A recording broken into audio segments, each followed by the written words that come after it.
Well, welcome back. Welcome back. Liverpool 12th Man is here, and we are going to be talking a little bit about this game that we desperately needed a win from, and we ended up getting it today. I hope that everyone is well out there.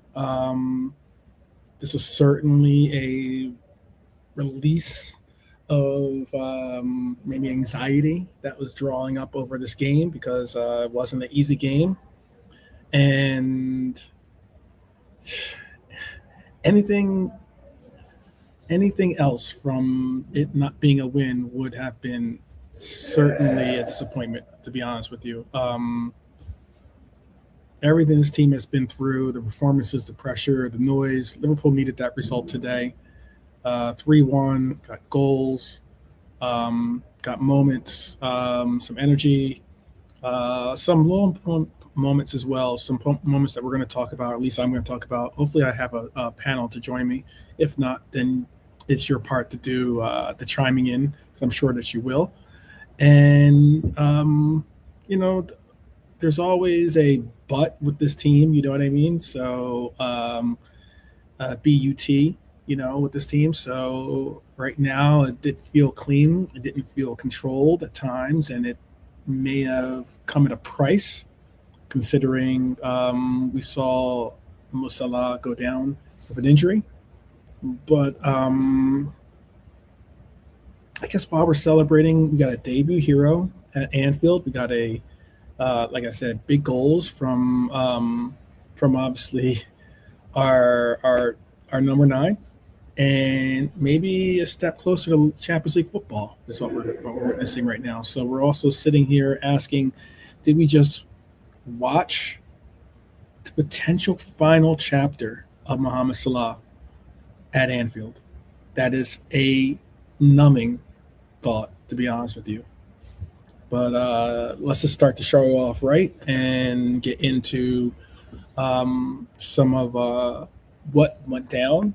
I'll save my first question that I had for the panel, but 330 million of goals. I guess, yeah, I can see it that way. I guess. I'm trying to think how you see it that way. I think Robbo is priceless. So, but I'll just get into it. I'll give the game review, break this down properly as best I can. I have some statistics and graphics, obviously, for that as well. And since the panel's not here, I'll just make this graphic bigger. So,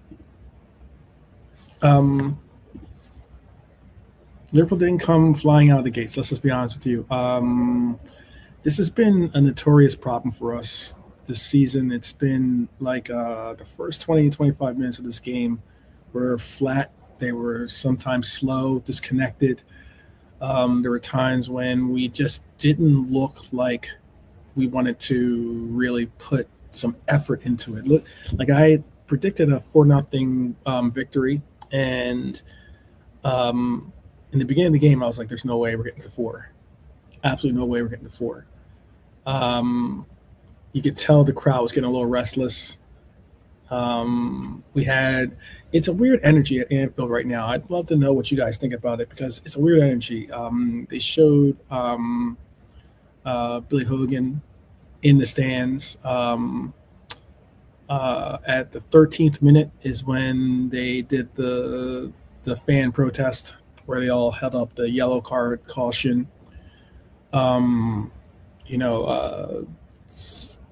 Protesting the ticket price increase that they're up in arms about at Anfield, at least the ongoing or the match going fans. And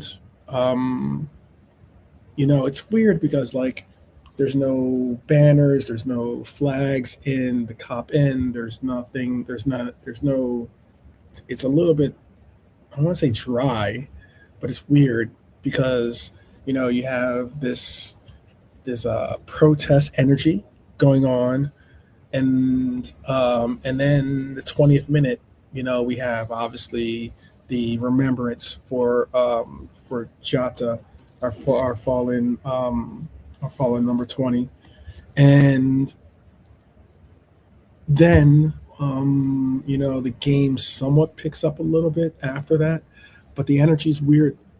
I mean, on the pitch is stale and a little bit dry and everything else. And it was something like that was noticeable, at least to myself, that it's a weird vibe going on at Anfield.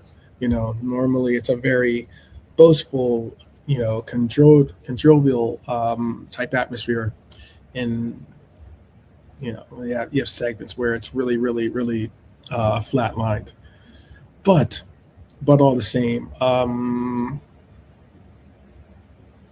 the moment should have given.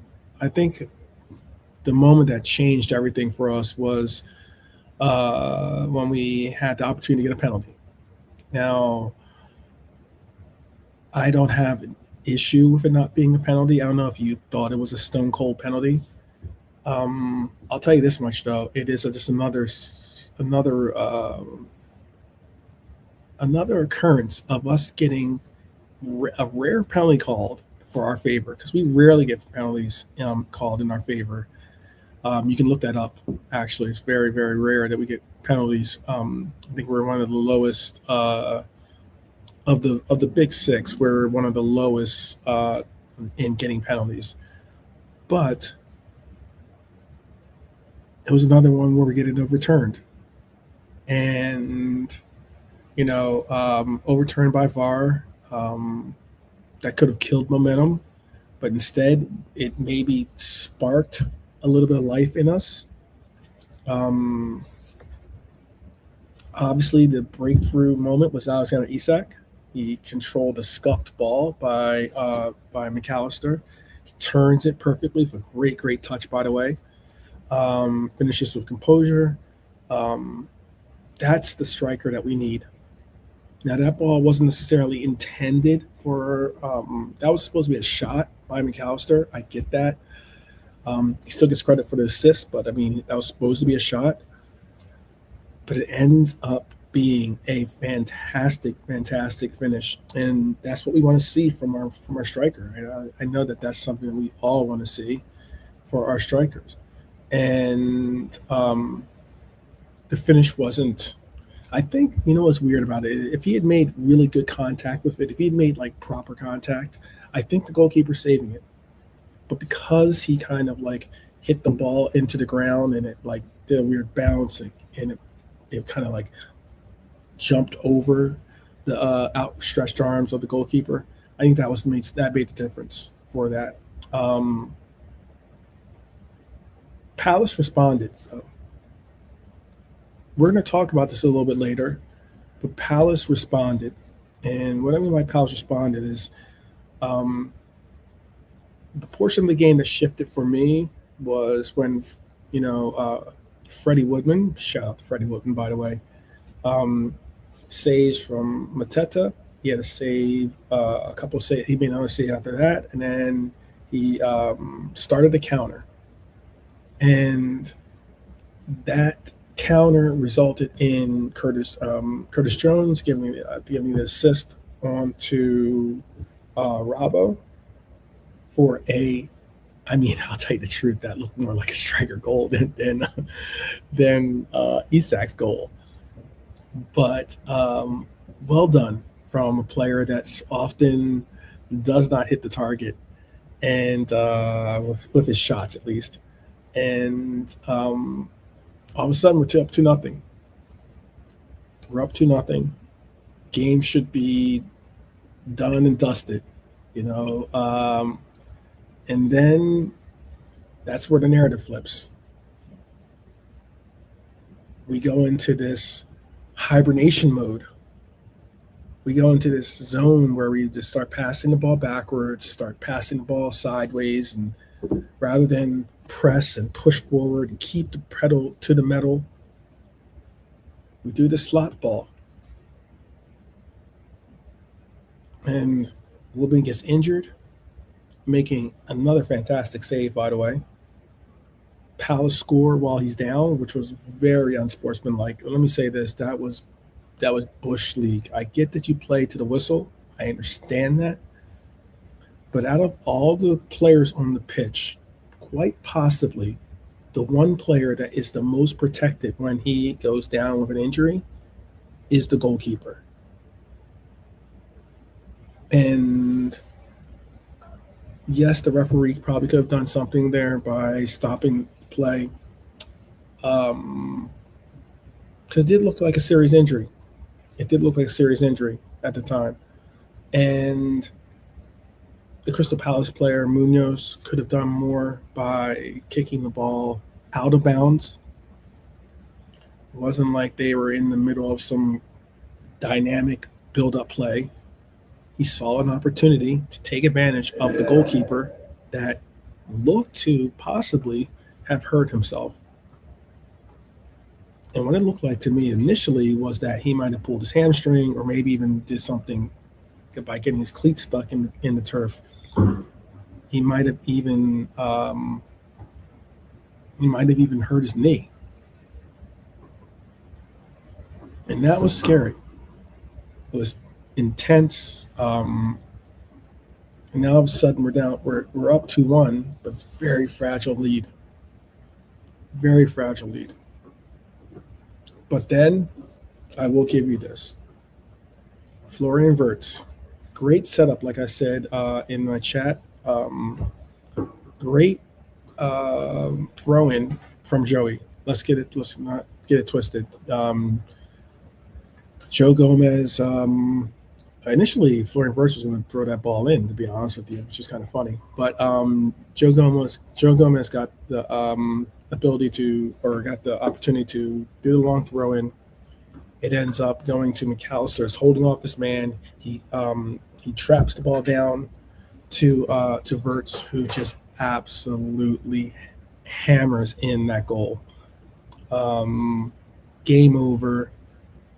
But the story is still messy. 3-1 looks like a flattering score, but it was still a messy game.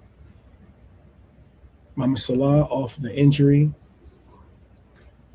The reaction on his face said everything. There was frustration. I don't want to say it looked like finality because I don't want to say that that's the last time we're going to see Mohamed Salah at Anfield. But there's an opportunity that could be the last time we see Mohamed Salah at Anfield, and that would feel unright. That would feel certainly different.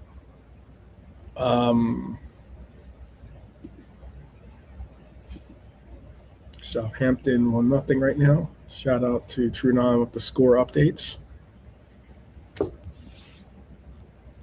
I have a segment called Ballers and Bottlers, right?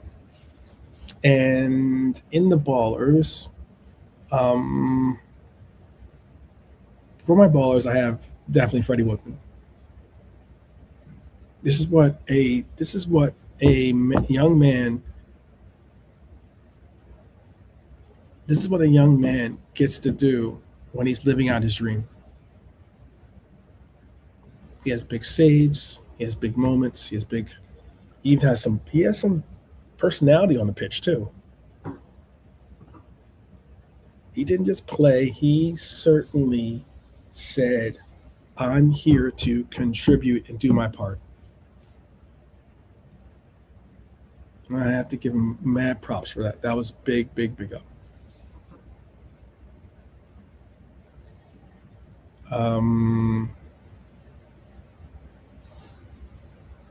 Let me see. Doku has just tied it up, he's saying. Let me pull up my scores so I can keep abreast as to what's going on too. Arsenal is up 1-0 right now.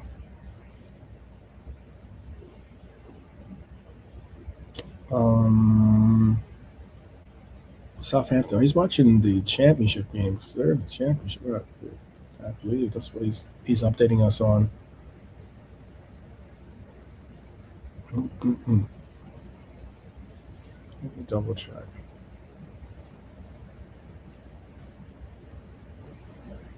Oh, this you're talking about the FA Cup game. I got you. 1-1 FA Cup. 84 minutes. I've already blocked out the FA Cup since we're out of it.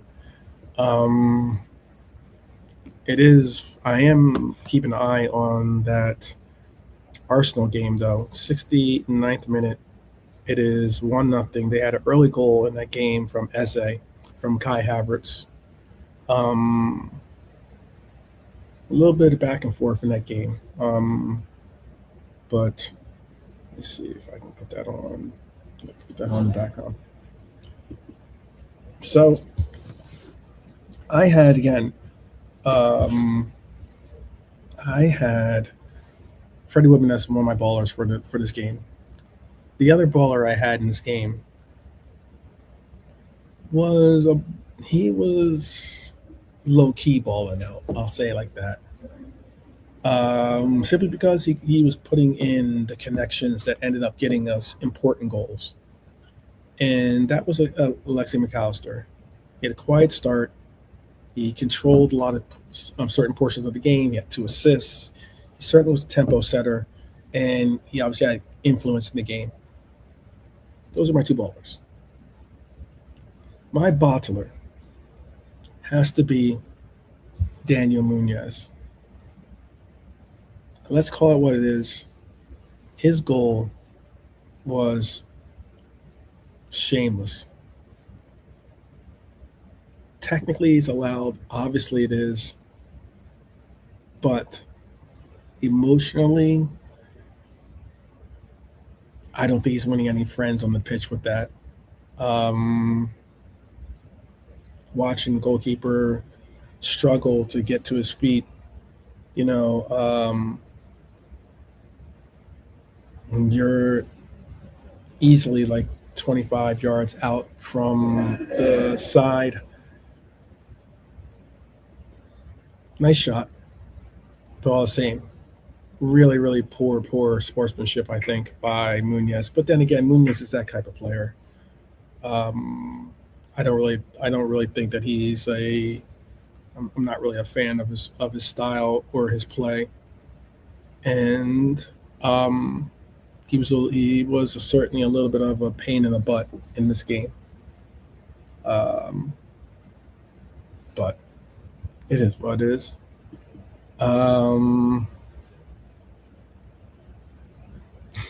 He stank the place up. Okay. You can see what those stats look like though. I also had I wouldn't call it a bottler. Mohamed Salah was not a bottler of this game, but I will say that a moment that kind of felt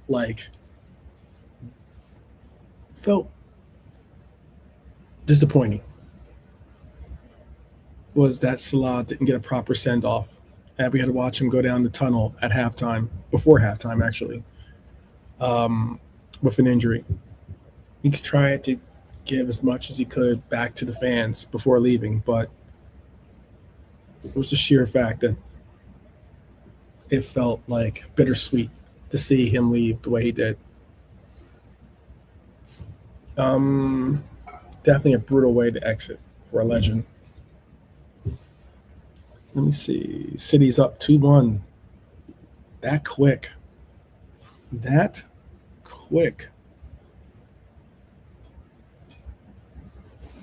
88th minute. That quick. Gonzalez. Doku with the assist. Gonzalez with the goal.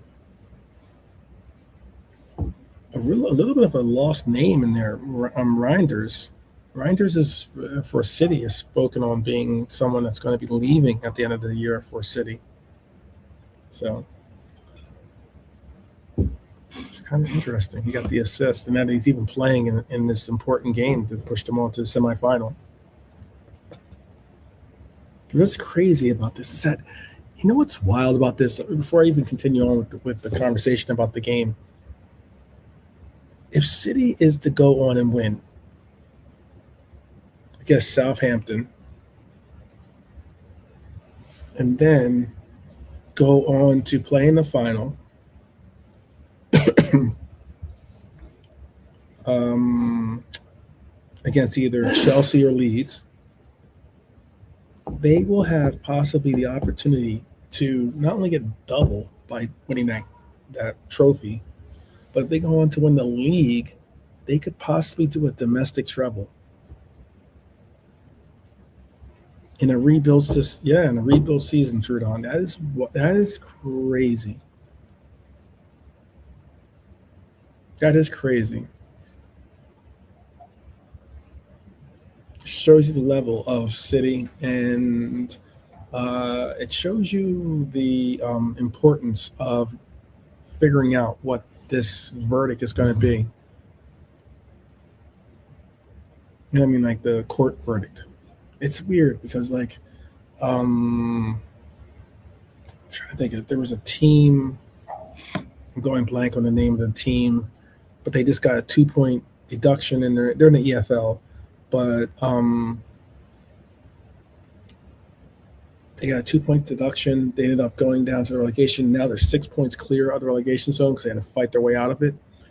But why I'm bringing that up is that they made a minor PSR infraction of something like a couple million, like 2 million or something like that.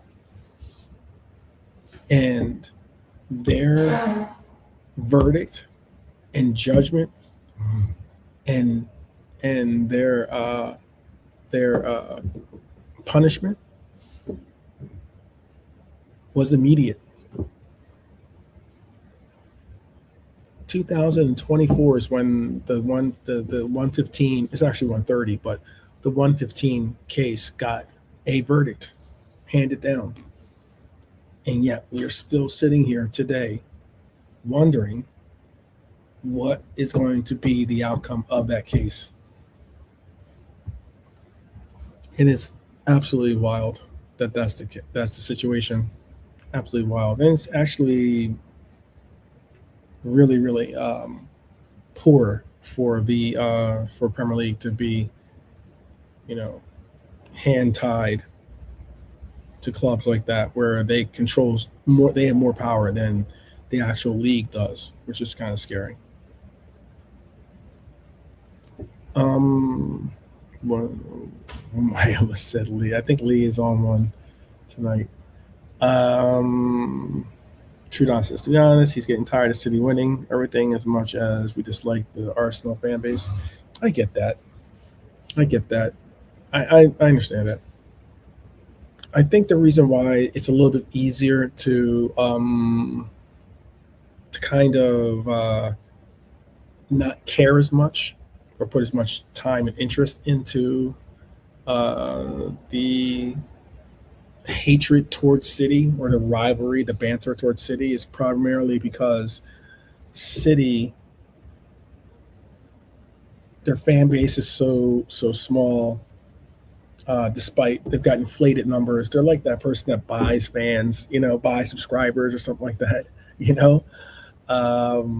And you add to that the sheer fact that allegedly they have the cheating scandal still, hanging over their head. That's not alleged, that's actual, but they still have this cheating scandal lying over their head.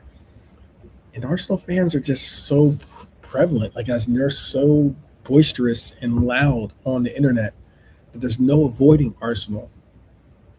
The rarity that you come across a Chelsea fan, or excuse me, a City fan, is just that, a rarity. But uh, yeah, Pep. It would be nice to see Pep leave. I'm tired of watching them win. 3 well-deserved points, says Red Armchair Supporter. Absolutely agree with that too. 3 in a row. Yes. 3 in a row. 3 in a row.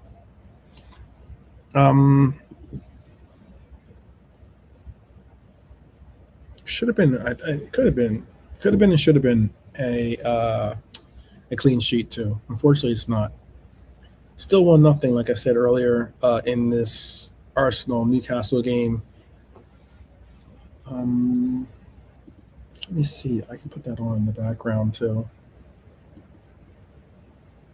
Up to fourth place. That's a big, big thing.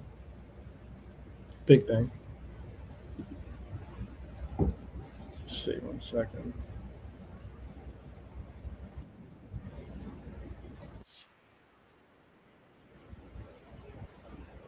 Newcastle is pushing, trying to get this equalizer goal. That'll be very, very huge if they can do it. They'll do that.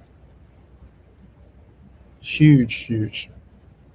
Kind of put these guys to rest. They're only up 1-0 in this game, so it'll be very, very big. And even if they do win 1-0, it's still winning 1-0 doesn't necessarily help them. They need to. I was told that Arsenal was going to go into this game with the mindset of scoring goals, scoring goals. That was the mindset. Oh my goodness.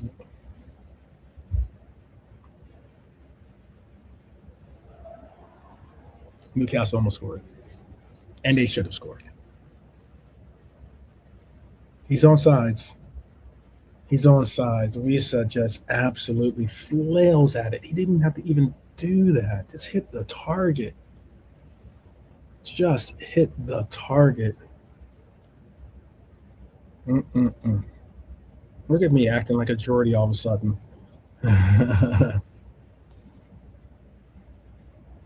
Because it's Arsenal.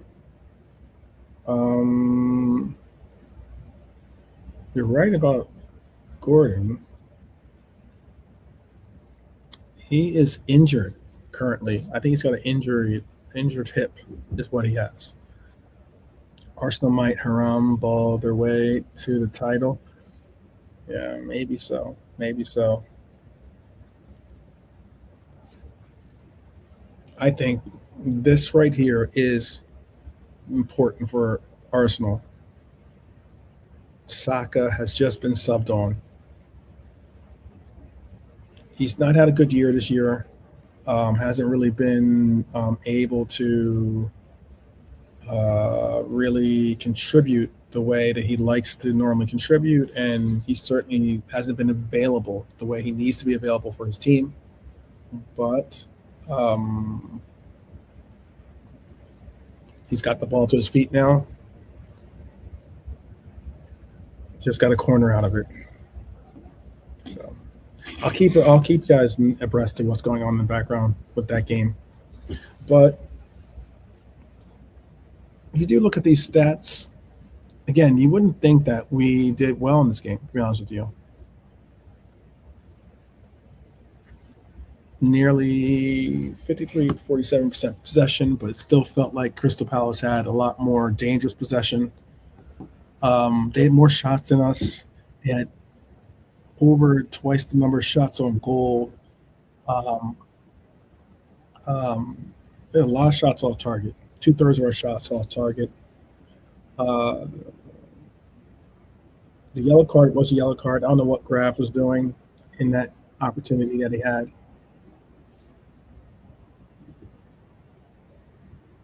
Yeah, Martinelli almost tried to put them away. Martinelli tried to do a bicycle kick. Did not work out.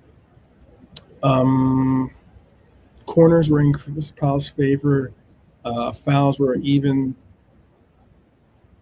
They were offsides more, but you see the XG. They had a better XG than us in this game.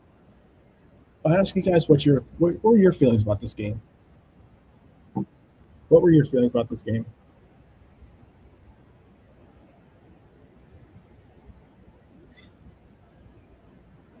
Uh, I don't know what Lee is talking about, by the way.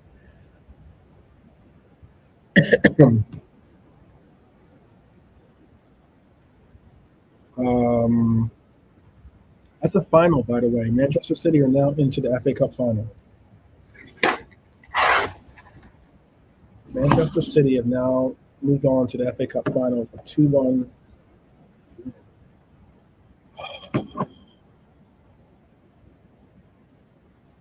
Burns with a header, just couldn't get enough pace on the header to put it past Raya. Raya, very good stop, very good save though. 84th minute. I don't know how much. extra time is going to be put in since I just tuned in. Comfortable into the Palace.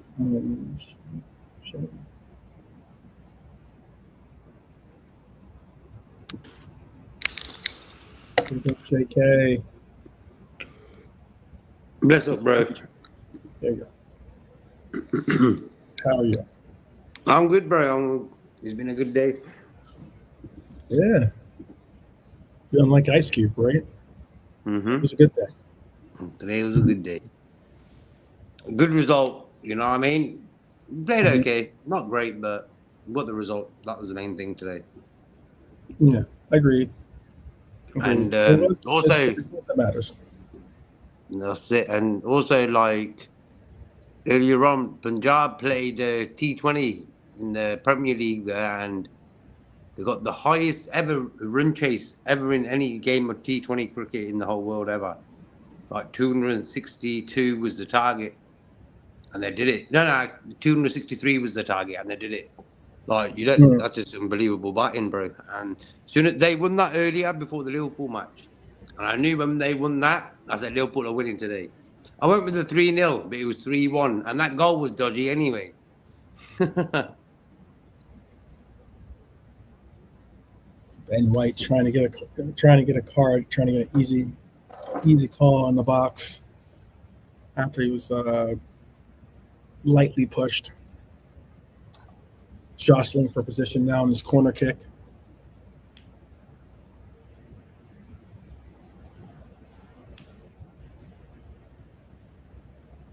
Newcastle take care of clearing it slightly, but Arsenal still and Declan Rice gets a foul call, and a yellow card. Whistler should have scored about 5 minutes ago. I know. If that was Liverpool, he's scoring there. Yeah, exactly. You know what I mean? That's what's weird about some of these players. Like, yeah, against us, they're all flipping scoring. Yeah, against us, it's like, you know. Big up Red Armchair, Lee. Hey, you cool guys, man. Chewed on. Yeah, man.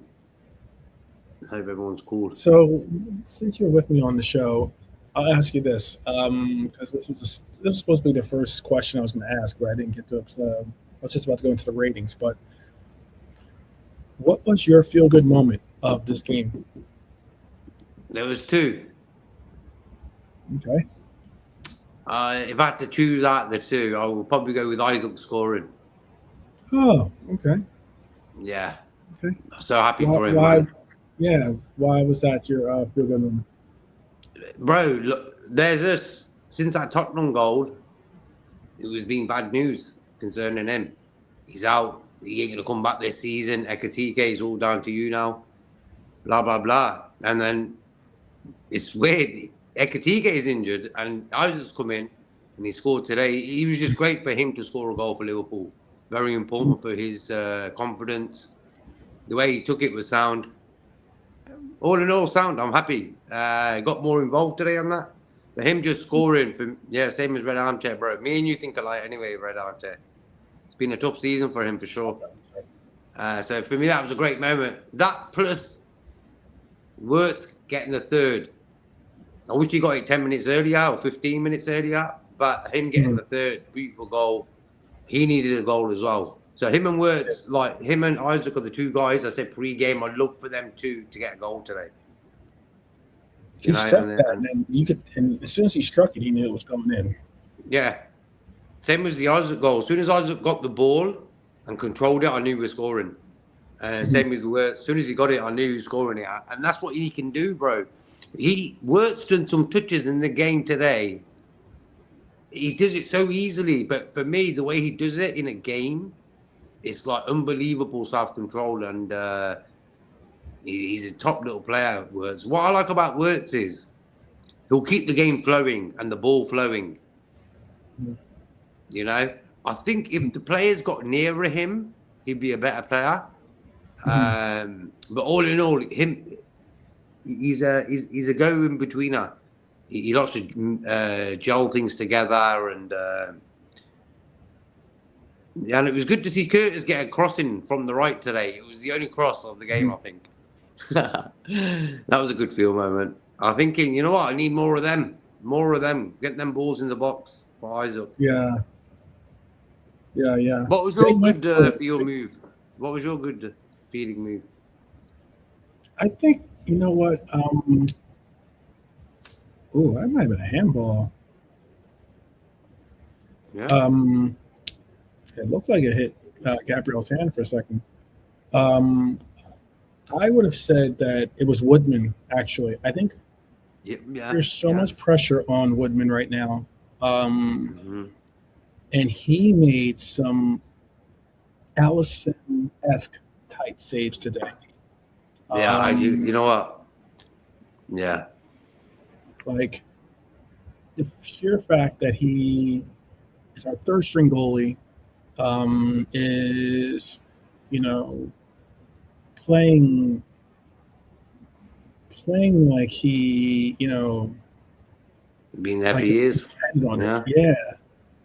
Respect to him, I have to give respect to him, that is, for a moment like that, you can get very easily overwhelmed. And again, were shots and goals or there were opportunities. There are a lot of opportunities on the pitch for them to have scored, and he stood up and was very, very big for a lot of those opportunities. Yeah, and you know what? The only way they scored is because he got injured. Yep. He did a top save, and his knee got hit the ground. He just sort of got stuck, and it sort of messed him up. And I think he deserved a clean sheet today. Mm-hmm. Deserved a clean sheet. 7 minutes of stoppage time, by the way. Same as us, wasn't it? 7 minutes for us. Yeah. Yep, 7 minutes too. I thought you were talking about our game then. No. Just giving updates on this game too. 7 minutes of extra time. Big game a big win for Tottenham, by the way. 1-0 over Wolves. I mean, Wolves are, it's a team that you should get a result over, but then again. But West Ham pulled one out, bro. So that was good. Yeah. Yeah, West Ham. If West Ham lost today, Tottenham would have gone on top of them. So West Ham winning today was the dampener for Tottenham. It's sort of not done nothing really. That away win for Tottenham, 1-0. It's not really made no difference because of the West Ham winning as well. West Ham need to keep winning. I want West Ham to help. Important game for West Ham to win too. I mean, Everton's not an easy team to get a result against. We know that. They've been playing pretty well lately, and they got a goal in that game. 2-1 is a gritty win. Bowen got 2 assists, I think, or goal and assist, something like that. Look, for me, Tottenham go down, Burnley and Wolves sorted. Forest, they did pretty well last night. Oh, they did excellent for themselves. 5-0. What do you reckon, Gibbs White, man? I reckon Gibbs White is a top player. He's an excellent player. I'd take him, I'd take him. He's an excellent player. I've been watching him since Wolves days, and I was thinking, what's the hype about this guy? So I watched him over the years, and I tell you the truth, top little player. Fair play to him. He should be in that England squad, man. I think the one thing that is unfortunate about Gibbs White is that he's on a club whose owner is not a easy person to negotiate with. No. He's just not. And I mean, wasn't Gibbs White supposed to be going to Tottenham at one point? Yeah.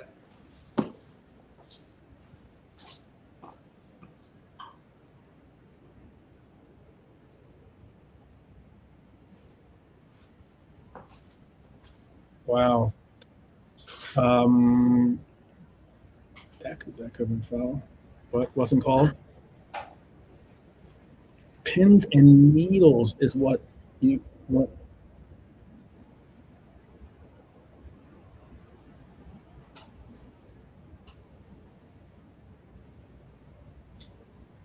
Oh, Gyökeres could have ended it there. 3-on-1 for Arsenal. 3-on-1. ball at your striker's feet, pushing on the left side, and he ends up bottling it. On this unfortunate for him.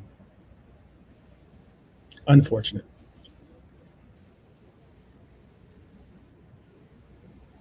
Still. What is that? What is Tyler saying about that? Gibbs White's 180-degree change is which they change in summer. Remember? Yeah, he did. He was supposed to go to Tottenham, and people were referring to it as a hostage negotiation. Basically, like he was one of those things where he had to, be told to blink twice to say he's okay, because he was not allowed to make the transfer.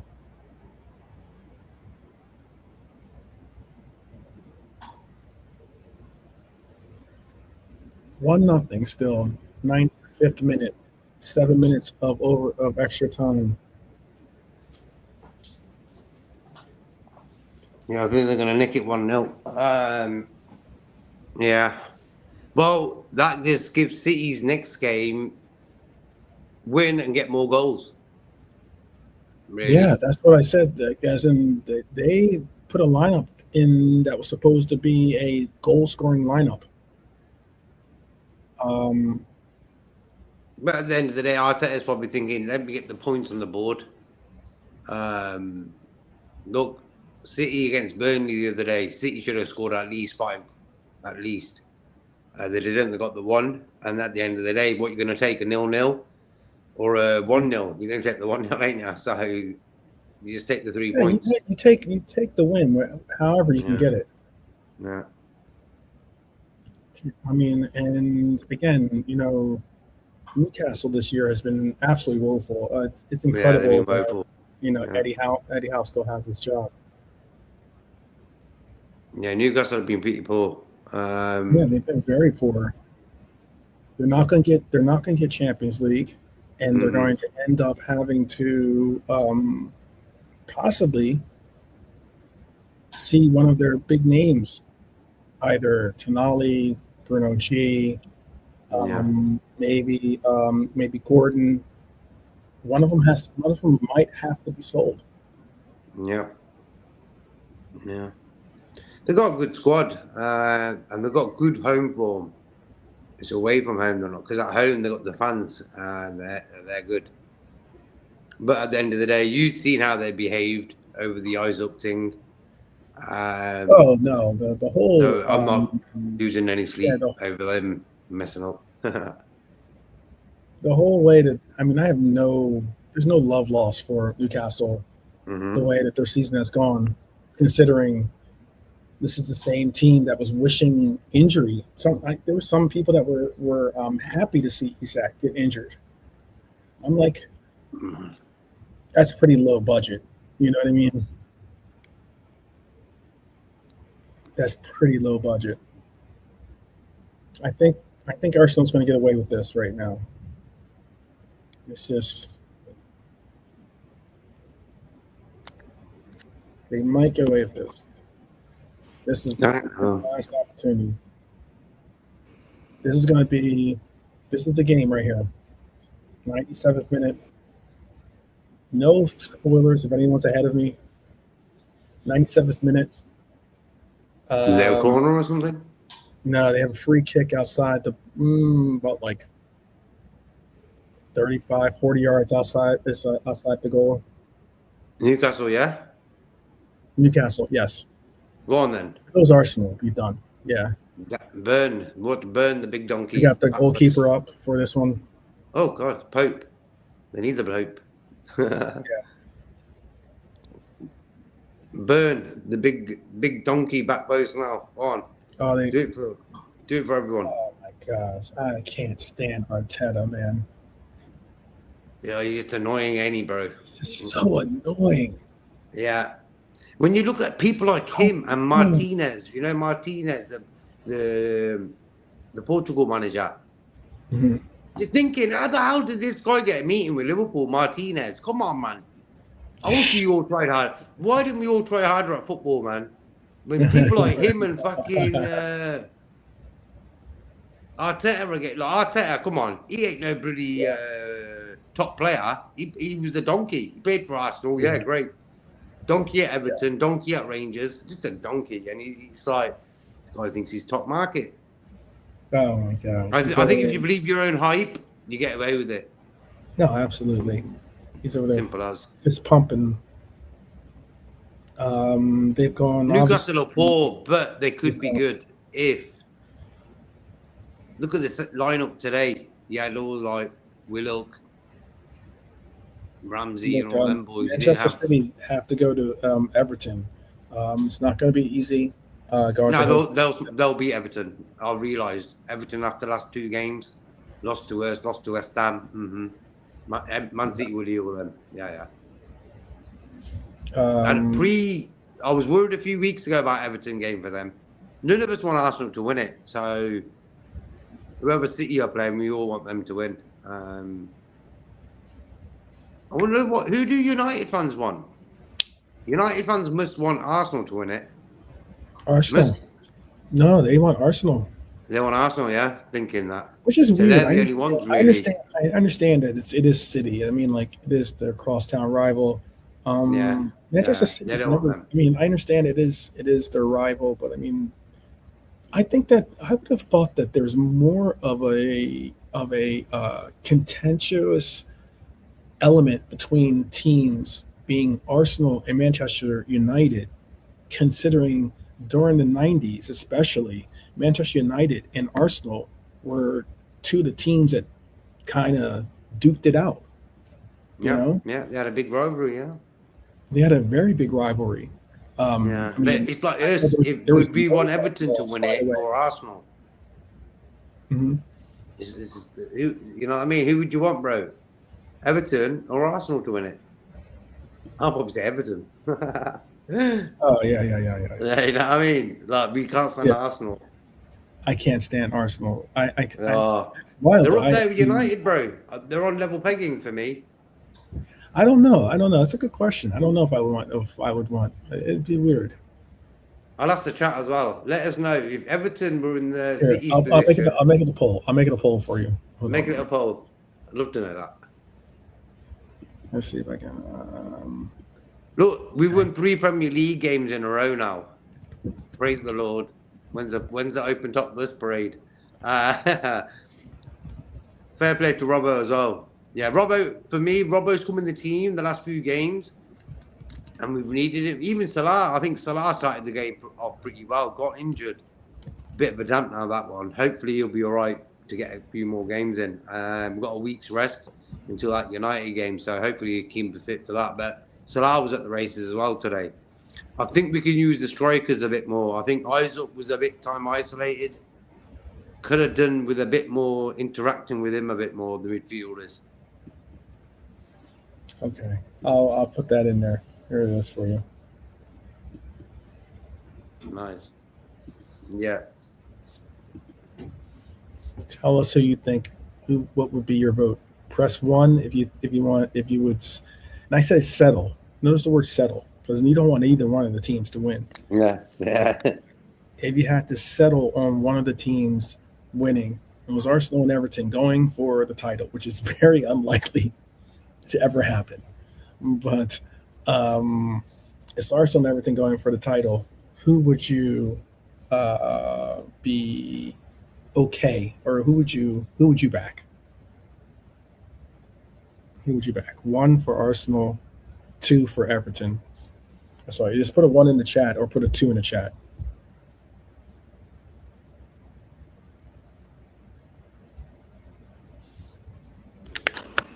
Is the game over, bro? The Arsenal one, yeah? Yeah. The Arsenal game's over. 1-0. And final result.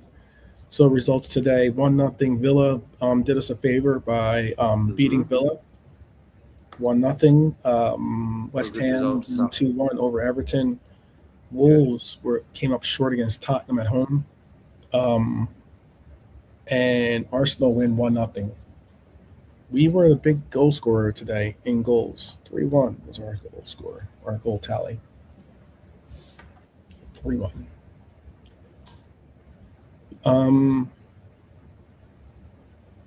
Let's do this too. Let's get into these. Let's get into these ratings.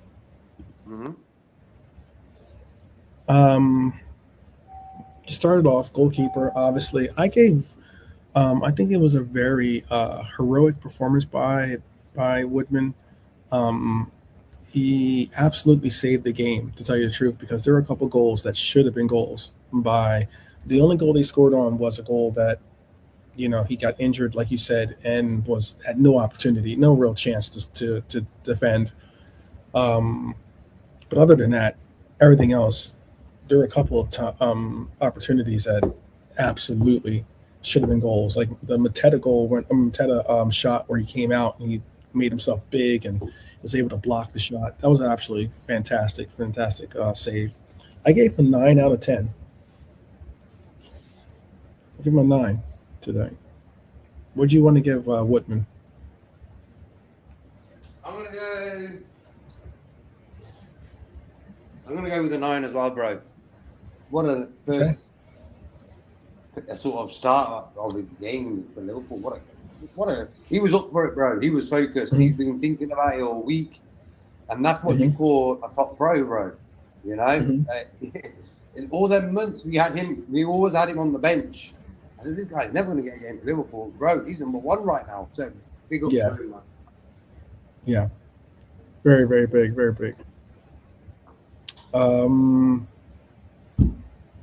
You can play along at home, by the way. You can give us your ratings for the players as well. We'll note them. Yeah. And let us know why or whatever. That's right. Manchester United going to play tomorrow. Let's go with Curtis Jones next. I thought he played another very solid, stopgap role player for our right back. Was a creative outlet. Did have a pass that was one of those like, "What are you doing, Curtis?" moments, where he passed it, across the goal, and they almost capitalized off of it. But I gave Curtis a 7. I gave Curtis a 7. I think Curtis had a top game as well. I'm going to give him an 8. An 8? Okay. I'll set up for a 7.5. Yeah, it's sorted. Put that in there. Ibu. I thought he was solid today. Had a couple of risky moments, a couple of circumstances where he kind of like that one where he kind of like lost the ball and he couldn't get his feet right, and he couldn't get properly over the ball. But I gave Konate a 6.5. I would have given him higher if we got the clean sheet, but because he wasn't. I mean, I understand he wasn't directly related to the clean sheet being that being the goal, but average game 6.5. I think maybe that's being harsh, but I think what'd you give? He had a good game. He had an okay game. Yeah, 6.5 is cool. No. How about for Virgil van Dijk? Commanding, had one lapse in judgment. I really wanted to see him get another. He didn't really do much with. Really didn't do much with his with getting deliverances off the corners. Our corners are pretty woeful today, but I gave him a 6.5 too. Oh wow! I think he had a top game, bro. Okay. I'm going to give him an 8. Yeah, I think he had a top game. Okay.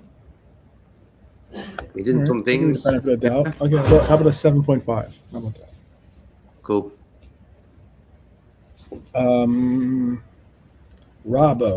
Robbo.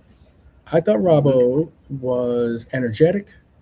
He brought he obviously had the goal, which was like a striker's goal. Like if anyone saw Robbo when you looked up and you saw a Liverpool player on the left that they were passing the ball to, and you're like, who is that player? And he sees it's Robbo, you're like, oh.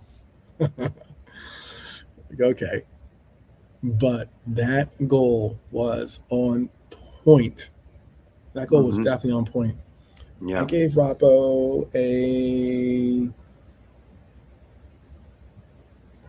I gave Curtis 7.5, I'll give him an 8. I give Robbo an 8. Amos 8. So happy he scored. He loved it when he scored. Yeah. The basic thing. Yeah. He just did the right thing. Perfect run. Like a striker, wasn't it? The way he ran across and just made a bit of space for himself. Curtis got an assist. Fair play to him as well then. So, yeah, good. Keep it up, and that left back spot is yours. Yeah, we wish that was the case, brother. We wish that was the case. Yeah, I read what Helio said about Arne Slot said something in his press conference regarding Robbo. The future holds or something.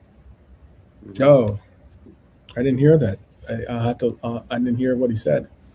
Oh, he just talking about could he stay or something, and Slot said we don't know what the future holds. So okay.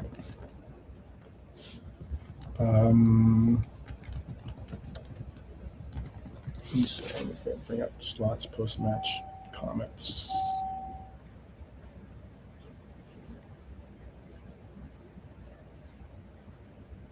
Gave a post-match rant, basically. Okay. We'll see. All right, I'll see if I can get these quotes for you set up. Until I am ready with the quotes, let's just continue to move on with the show. All right. Dom. I think Dom grew into the game. He had a lot of energy. Obviously a lot of running around and the likes. But I gave Dom a 6.5. He wasn't as involved as I thought he was going to be. But what'd you give him? I'm going to give him a 7.5. I reckon he played pretty good today. Okay. Yeah. All right. You can give him a 7 then. Yep, we'll give him a 7. Slot replied set piece. Red Armchair saying Slot replied set pieces. Oh, yeah. Set pieces is what we needed. We needed some better set pieces today. McAllister. I thought he was a game controller today. I also thought that he had, like it or not, he was involved in getting awarded 2 assists today. Yep. The 1 assist that he had to Wirtz was very well done, by the way. He's able to fend off his man in the box. Joey gives a long throw in. He's able to fend off his man. He's able to bring the ball down perfectly for Wirtz to come in and do a volley right into the left side of the goal. The assist to Isak was a shot. I'm going to keep it 100. But still the same. He was able to get the ball into the box so that obviously Isak could control it, which he did, which was the Isak being able to control that ball was pretty impressive because that was a hard-driven shot. But I gave McAllister a 7.5 today. Okay. For me, probably the best game he's had all season. He just sort of controlled it. Not controlled it fully, controlled the game, but controlled majority of it. So I'm going to give him an 8. Okay. Jeez. All right. I'll say 7.75. Let's call it that then. Florian Wirtz, flow. Intelligent, had the goal, obviously. you tell he's still adapting to being the man, like to being our number 10 and having everything funneled through him for the most part. At times, at least I thought today, but I thought he played well. And that goal was absolutely exquisite. I gave him a 7.5 too. Yeah. Gave him a 7.5. I think he had a good little game as well. Kept it ticking. He's got a beautiful touch. He did some great touches in the game as well. And that goal, he showed a bit of enthusiasm. And that's what I say. He lacks enthusiasm.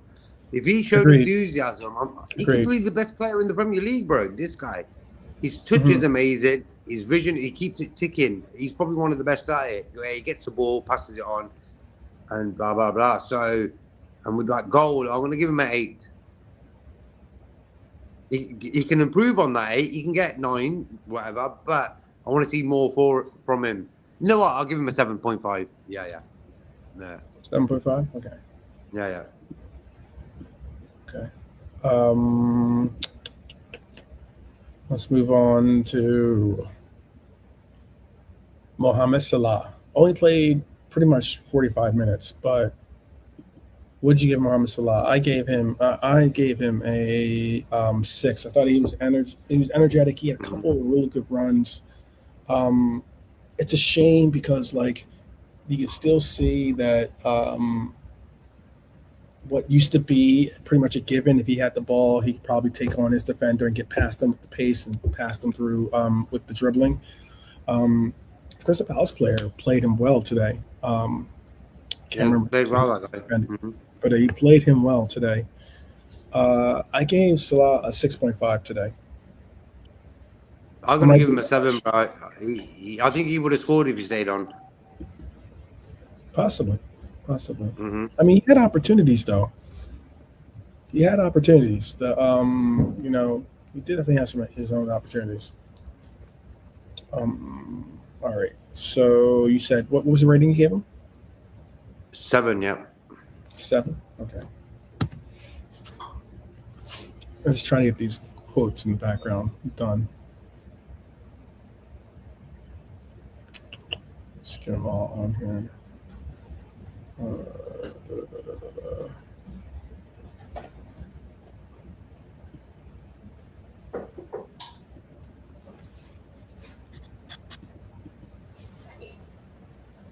All right. Let's move on then. I'm going to take this poll down too. 1 second. Next on my list then from Salah would be Isak. Obviously had a goal, had a lot more touches in this game than he did in most games. Had about 18 touches, a little under 20 touches in this game. I think that as a striker, I'd like to see him average at least 25 touches in the game, 20 to 25 touches, something like that. At least that's like a bare minimum, basically. But just quiet overall. It had a couple opportunities other than the goal he scored. I gave Isak I would have given him a 6, but I gave him a 6.5 since he got the goal. I'm going to give him a 7 because I didn't think he was going to play again this season. So I'm going to give him a 7. Goal, he got a goal. He looked better today. He was running around more. So his fitness has improved. I've seen it today. First game, I thought, he looks like a normal player again. And him scoring settled my nerves and everyone's nerves in the stadium. And after that, we were sort of in control. So him scoring was very important. 7, man. Okay.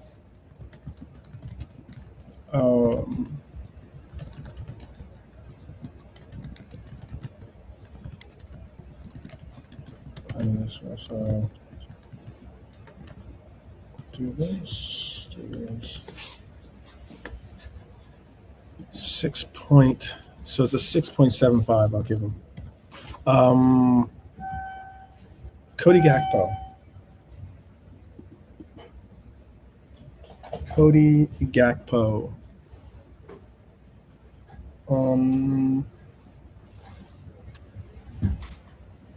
what would be your rating for Cody Gakpo?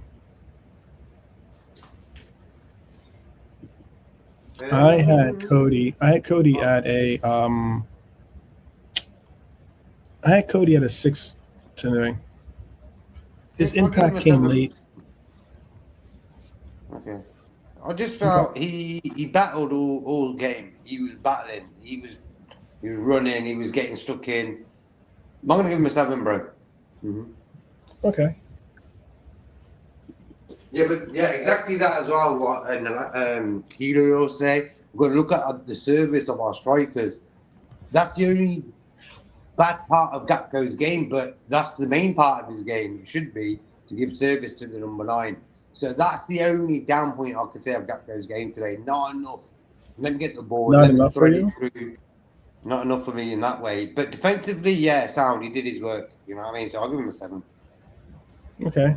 I thought he did have one or two nice passes actually in the game, but not enough, you're saying. Okay.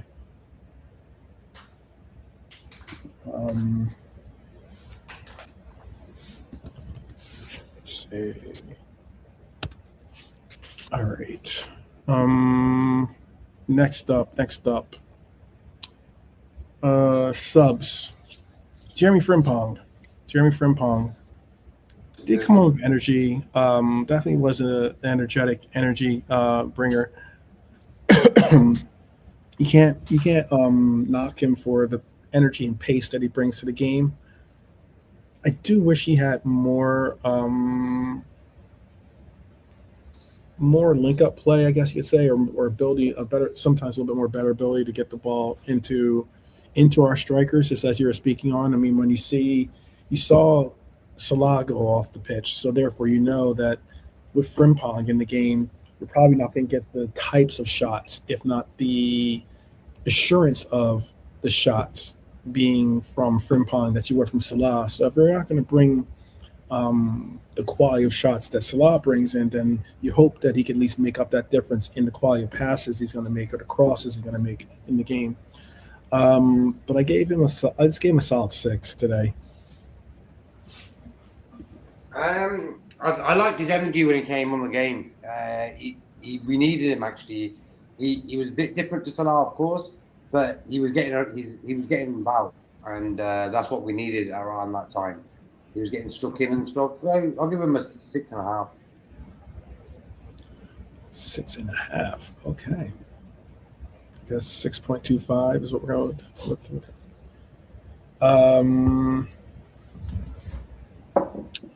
Grav. I guess that was a tactical foul, the one they got the yellow card for. He was just late, I think, truthfully, in that challenge. No, that was Sabotalo, bro. For kicking the ball. Gramovich didn't get a yellow card for that. Oh, he didn't get a card for that. He only got the foul? He hadn't got the foul, but because Sabotalo kicked the ball away, he got the yellow card. Okay. Yeah. I thought he ended up getting a foul for that. That's what we needed It was to a poor do challenge, anyway. though. It could have been a yellow card because it was a poor challenge, and they were driving. But it was a needed challenge for me. Good. It was a very needed challenge. Yeah, it was a good challenge. Definitely. Tactical challenge for sure. I still gave him a 6 though out of 10. Yeah, I'll give him a 6 as well. But I liked his energy when he came on. He knew that he had to sort of keep it concrete, you know, and he sort of did it. He did all right when he came on. So I'll give him a 6. Okay.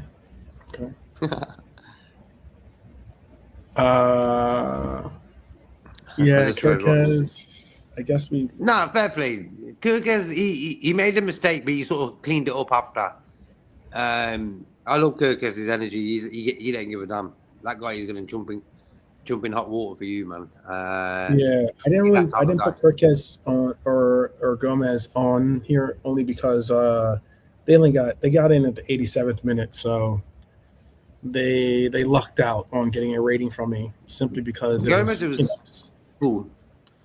I think all the subs did all right when they came on. Gomez was cool. Yeah, Kirkez was cool as well. And blessed up Red Armchair. Have a good one, bro. Big up, Red Armchair. supporter. Arne Slot. He's getting results. I can't knock him for that. He is certainly getting results. Where I can say he is, where the issue does come into play, is the sheer fact that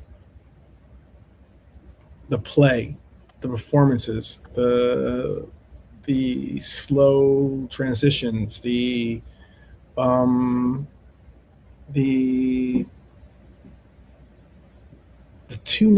It seems like we get into second gear and then we stall out trying to get into third.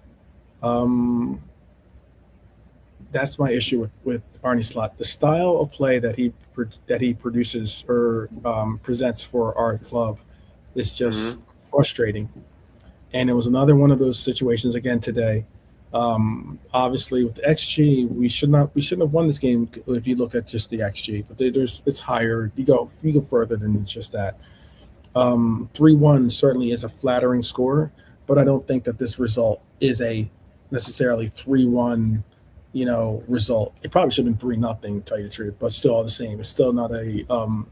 It almost doesn't, with the play that you saw on the pitch, doesn't really correlate with it being 3-0. You would think 3-0 is us absolutely handling our business from start to finish. And for a moment, it looked like we were going to kick into gear. And after the second goal, after Robbo's getting the crowd pumped up and as the Anfield's alive, it's like we downshift, sideways, backwards passing. That is not acceptable. It's not acceptable. When you have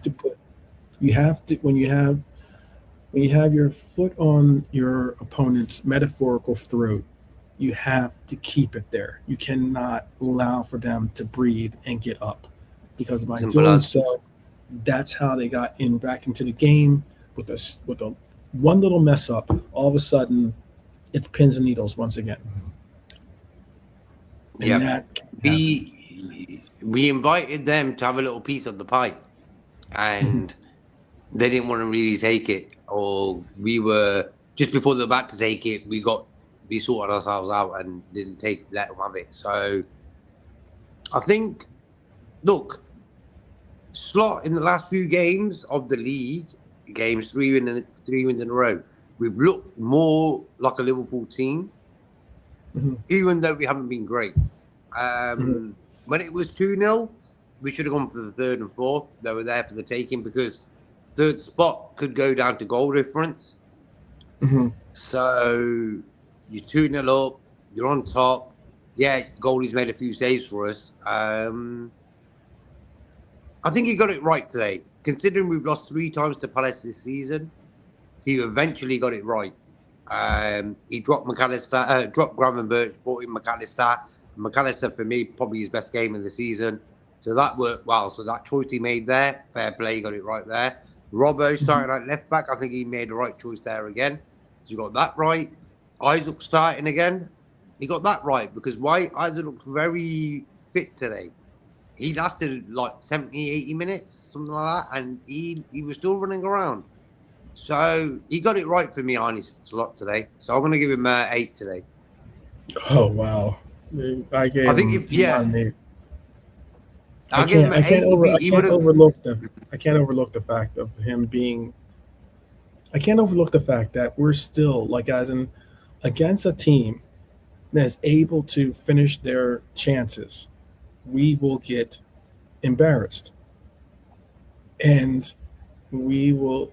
It is games like today where, if it's not a third string goalkeeper playing one of the best games of his life, you can't really go into this game and think that your third string goalkeeper is going to have that kind of game. And you can't just keep going in it, like, as in hypothetically, we can't go to Old Trafford and and be like, we need to rely, or let's put into the equation that, Woodman is going to have an absolute stunner of a game again. We shouldn't. That's not his calling card. Yeah. And to me, I'm like, we need to take that pressure off of Woodman. If anything, we have enough talent in front of him that he shouldn't have to go up against those kinds of shots and that kind of pressure. Yeah.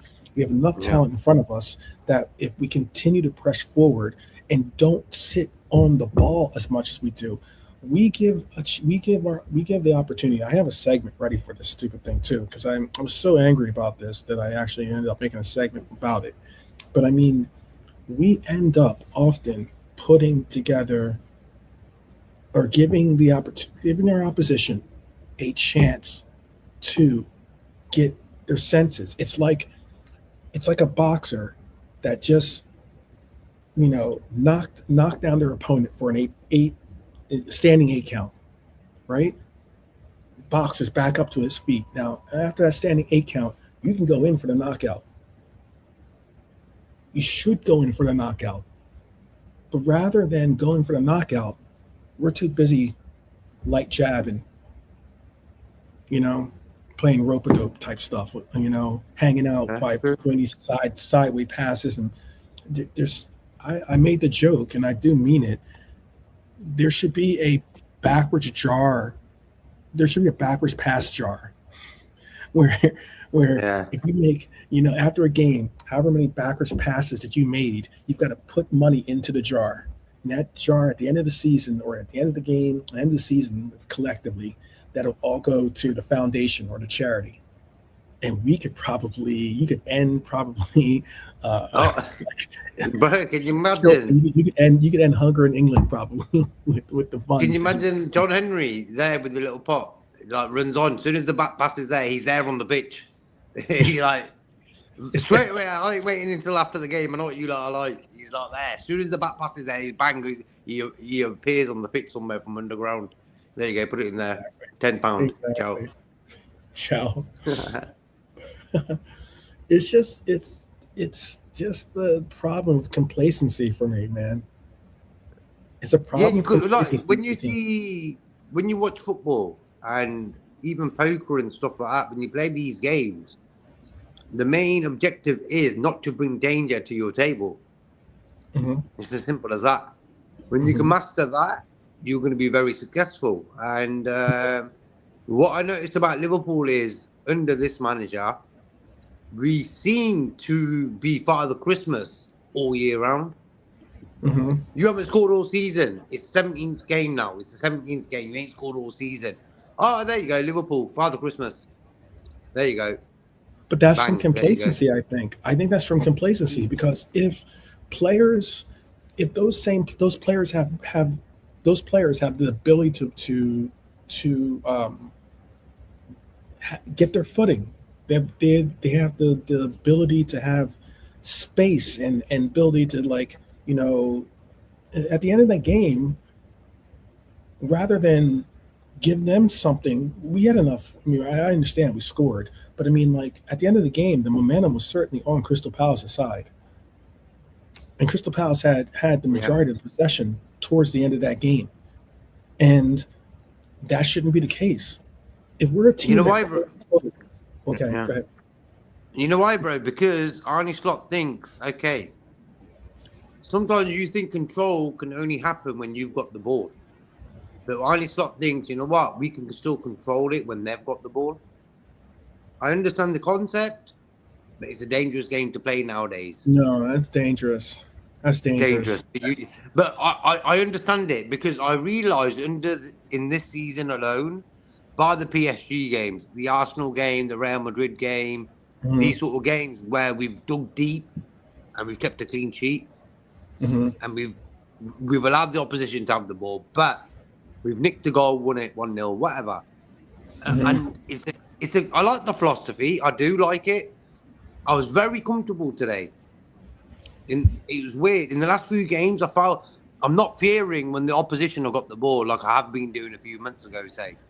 And I understand look, bro, I love to be a football manager as well. So I can see this in Arne Slot, and I understand it, and I like it in a way. But I'm thinking we've got to at least have 2 or 3 goal lead to do that sort of thing. You know what I mean? You can't do it with the 1-0. That's that's a gamble. You can't do it with the 1-0. But that's the point. Like, as in, look, we could start, even when we do start off sharp. We didn't start off really necessarily sharp in this game, but we can start off sharp, where we can finally pick our moments. We get the tempo to be high. The ball is moving with intent. That's the key word, intent. Okay, intent. We're aggressive with our press. Something we've seen in a couple other these games, and then occasionally we don't see in others. Okay, we're forcing mistakes. We go up 1-0, and you feel good about it. You see it. You see the elements, the identity of the team that you remember. We go up 2-0. Fantastic. Now we're starting to say, okay, they're ready. They're ready for that uppercut. They're ready for that left cross. Not hit them with the haymaker. And what do? Pass back to the goalkeeper. Pass backwards, pass sideways, pass backwards, pass sideways. Allow for them to get their press, allow for them to get their shape, allow for them to get their senses, them to basically get their breath and get a little bit of a breather, okay? And then all of a sudden they start to creep closer and closer and closer to pushing on for their press against us. And now all of a sudden we're looking at a team going, we're looking at a side saying, how do we break this press now? Now that we have them, breathing down our necks, what do we do next? And that's the issue that's at least the issue I have with Slot's system and the way that he goes about this control thing, is because there's too many times we've given the ball, we give the ball away. And again, I'm happy with Woodman. It's one of the reasons why I was so critical of Marmadashvili, is because if we're passing the ball back to our goalkeeper's got to be good with his distribution. Then he's got to be able to get it out to and deliver it to a player to start and to initiate the counter. But if you're not going to do that, and you don't have a player that can do that, all of a sudden you're stuck. You're just going to end up getting pressed and pressed and pressed. So you got to play like a sweeper nowadays as a goalkeeper. It isn't. Donnarumma isn't great with his feet. We know that, but exactly. You got to have a bit of a. It's weird how you're a goalkeeper, so you must play football though. You know what I mean? It's weird. Goalkeeper don't always play in goals. You know what I mean? No. If anything, goalkeepers want to be strikers. At least I want to be a striker. You want to score the goals and get the glory. But I mean, it's the problem of where the tempo, by allowing for that to happen and allowing for you to be under this control tempo thing, where we're up 1-0 or maybe even 2-0, but because that's usually when it happens. We've mentioned this quite a bit last season and this season. 2-0, and all of a sudden it seems like the engine of our team has a governor on it, and we're unable to shift out of that gear. Mm-hmm. We can't go past 2-0. How many games do we win? 2-1, 2-0. But we're not dynamic enough to be able to sometimes to contend with other teams, to hold them at bay with our control. The tempo dips, passes become conservative. The urgency seems like it's not even existent. The crowd's energy goes down. All of a sudden, instead of pushing for the final third, we're managing our own, and that's where it really gets into an issue. I don't want to see that happen to our team, because that shows that we have a lack of identity, but also shows that we have a lack of that killer mentality, that killer, We shouldn't keep tempting our opponents to say, here, have a bite at the apple. Mm-hmm. We should be up 3, 4, 5 nothing and just keep it moving. And we don't have players on this team that are able to be, the Luchos, and the Luchos aren't on this team really, but even the ones that are, like Rio, aren't even on the pitch. I think if we got the third, he would have came on. Mm-hmm. But by then, what do you need him for? Because he's going to want to go. He's going to want to go and score. I'm just saying, Arne Slot isn't going to. And Arne Slot's, I think, philosophy. He's probably going to say, "What do I need Rio for? I don't need a goal. I'm up 3-0. I'm just going to try to hold. Now I'm going to bring on Gomez. And I'm going to bring on Kirkez. And I'm going to bring, to solidify my fullbacks. I'm going to bring on Gravenberch or McAllister, whoever sat that day. I'm going to bring them on to kind of hold down the midfield. He's not bringing in a player that's going to push their back line. He's not bringing on Chiesa. You know what I mean?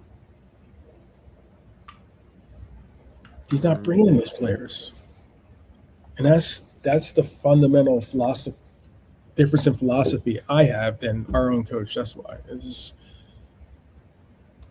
I don't know. I understand he values positional discipline. I understand he prioritizes ball retention. I understand he likes to maintain structure above all else. But passing the ball sideways, passing the ball backwards is not the move. That is not sexy, as you guys like to say. Or you guys were saying, I think, yesterday. They're saying. Or it was Sabiri, I think. It was Sabiri and Quasi were saying that. That is not something that is beautiful football. I would love to blow out this game, blow the game out with goals. Not let's remove risk and be conservative and be and sit in this shell in this mid block, if not low block at times, against certain teams, against your better teams like PSG and the likes. Sit in this low block.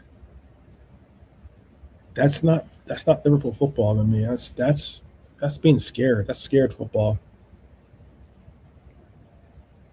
That's just how I see it. That's why I was very, very, very, very critical of him today. Like for me, bro, in life, you've got to just have a big chest, or other people are going to just take advantage. And you've seen that in our games. Teams have taken advantage of our team, and I blame that down to the manager. The beauty of Jurgen Klopp was he would make a midget, small guy feel like 6'10". Yeah. He had that in him. Yeah. David and Goliath. Yeah. So that's all about. It's all about the mindset, bro. How you handle situations, how you do it, and for me, that's the manager's responsibility to make people believe maybe something that's not even true. You've seen Klopp in the way he made Henderson into a title-winning captain, Champions League winning captain. There you go, bro. That was Jurgen there. That's a prime example. Henderson was going to get sold to Fulham at one point. So he came back. Why? Because of the way Jurgen treated him like a son, treated him like family, and treated him like with a guy with a bit of respect. Treated him with a bit of respect. Okay? And this manager doesn't seem to do that enough for me. When your players are there, bro, you got to look after them. It ain't just like, coach them. No. You're babysitting these guys. Yeah. I don't mind having a team that's emphasizing having control. That's fantastic. But control without intent is just you giving another team permission to step up and be brave against you. you're not making the other team scared. If anything, your complacency is giving them chest. It's making them think that they don't seem to want it. Yeah. They don't seem to want to. We've got a chance here. Yeah. You know what I yeah, mean? Ooh. Yeah. I'm going to call Arne Slot from now on. Ooh. I'm going to call him Ooh. Yeah. Ooh. Brother. There's something going on here. You know, like, Brother, ooh. Yeah. Look, today, for example, because no one really kicked the ball out, Woodman got injured. Everyone was like half asleep. No one went on the line and thought, you know what, I'll quick just get on the line just in case someone tries a cheeky one. And they did try a cheeky one. No. I was like, why is there no one on the line for this? If you see your goalkeeper go down, that means you got to go back and play at least try goalkeeper to play without hands. Yeah. Yeah. Like, use your chest, whatever, to stop that ball going in, bro. Just keep your hands behind your back and do whatever you need to do. But don't just don't wait for the referee. The referee will let the game continue, and the ball went in the back of the net. I knew straight away this goal is going to be given. Why? Because the referee didn't blow once. Because he didn't blow. It wasn't a head injury. It wasn't a head injury. So it looked like a bad injury first for me. I was like, oh, this looks messy. The young lad was getting ready, bro. Pesky, is it? Yeah, it was. Joe Pesky. You know, Joe Pesky was getting ready to come on, bro.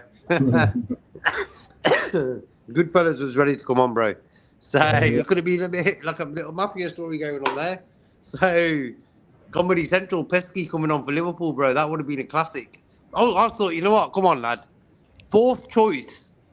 He never thought in a million years this season, one day, I'm going to come on in a Premier League game. Fourth choice. Never happened. I'm going to have my debut this season at Anfield. At the end of the season, like, you know, in the middle of a run for Champions League, a place in Champions League. He was ready, bro. He was there on the side. I was like, go on. I was like, fair play to you, bro. You could tell all your mates. You know, I thought, you know what? No problem. Let him come on. If Woodman he looked messy. That's what I was thinking. Woodman's injury, because the way his knee got stuck, I was like, oh my days. I thought this ain't happening, is it? That means Arne Slot's going to be on the subs bench next week in goal. We might have to ring Mignolet or someone up to come back. But you know what I mean, bro. Woodman, for me today, he won us that game. Yeah. Agree. He won us that game. He gave us a bit of chest with his saves. You know, he was like, come on. He was like, yeah. I was like, yo, respect to this guy. His dad just got promotion with his team, Bromley, I think it's called. And he played in the derby last week, got a win. Played today, got a win. So 2 games, 2 wins, bro. Fair play to him, man. He hasn't played a league game in years. Yeah, he hasn't played a league game in years as well. 4 years. Yeah, I think the last time he played was when he played for Newcastle, I think. Yeah, 2021, I think.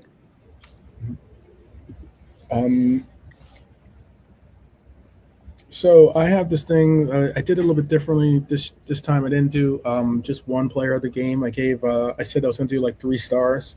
So it's 1 star for like your bronze, 2 stars for your silver, 3 stars for your gold medal performer of the day. I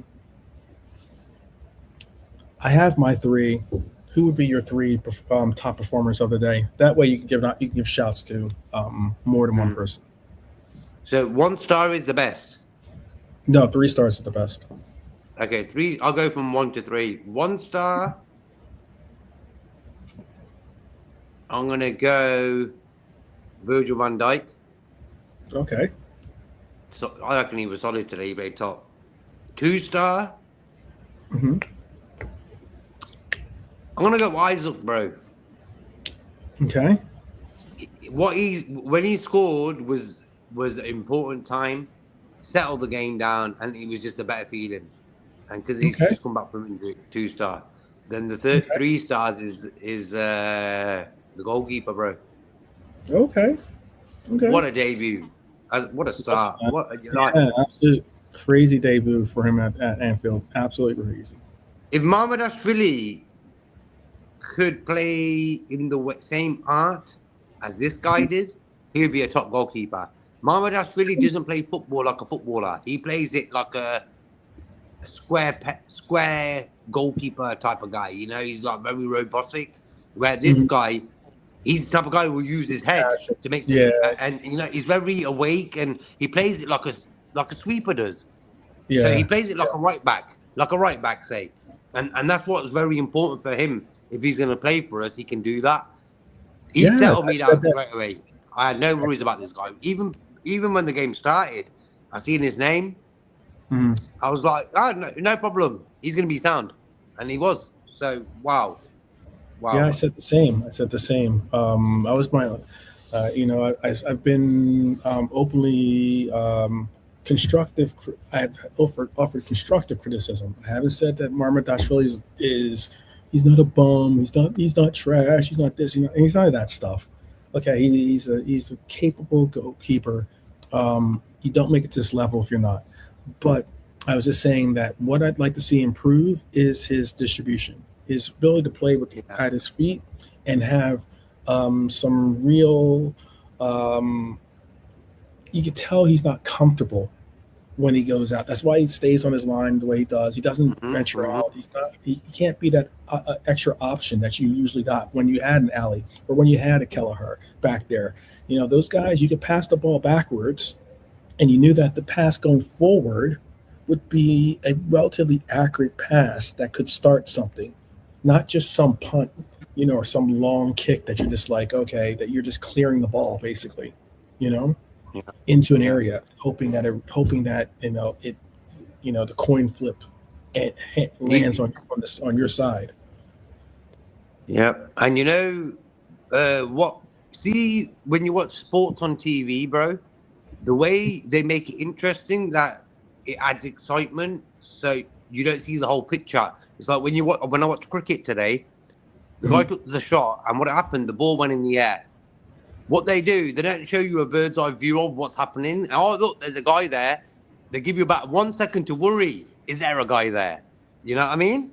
And it's sort of like a camera trick. It's like with when we're playing football and the ball's gone through and one of their attackers is running through. We can't see if our goalie's left his line and is coming out, bro. Because the 1 second there is like when the camera goes into his area, you don't see that, and it makes you think, uh-oh.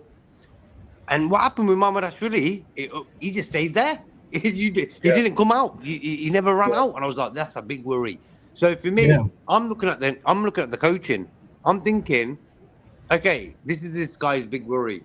What I'm going to do now, I'm going to say, Mohamed Salah, put your gloves away. You're not touching no ball with your hands this week. All you're going to do is play football. Simple. I don't understand what these guys are doing coaching-wise, bro. I always say to Mohamed Salah, you're going to partner Virgil van Dijk as a centre-back. Go on. That's what I'll be doing. Simple as, bro. Tackle. I want you to slide tackle. I want you to win the ball. Do whatever you got to do and play football with that ball. That will improve his game, bro. Simple little tactics like that. Come on, man. Logic. He can't play football? Okay, let him play football in training then. Put your gloves away. Simple. Come on. Well, I just showed Hyler's picks. He picked Woodman, McAllister, and Robbo. I guess he gave an honorable mention to Curtis Jones. Good choices. I chose. These are my choices. I'll make them emerge. I chose McAllister with 1 star. I thought he was solid, and on top of that, he had two assists today. You can't shade him for that. And then also Robbo, I thought Robbo played a fantastic game.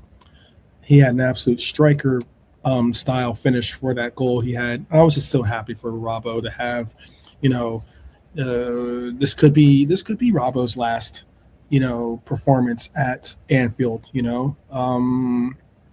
It could be his last opportunity he got to start, obviously in this game. Didn't finish it, didn't play the full 90, but still got to start. Played 87 minutes of this game and looked sharp. I was happy for him. And then obviously, my 3-star goes to Woodman, the same as you. I thought Woodman was fantastic today.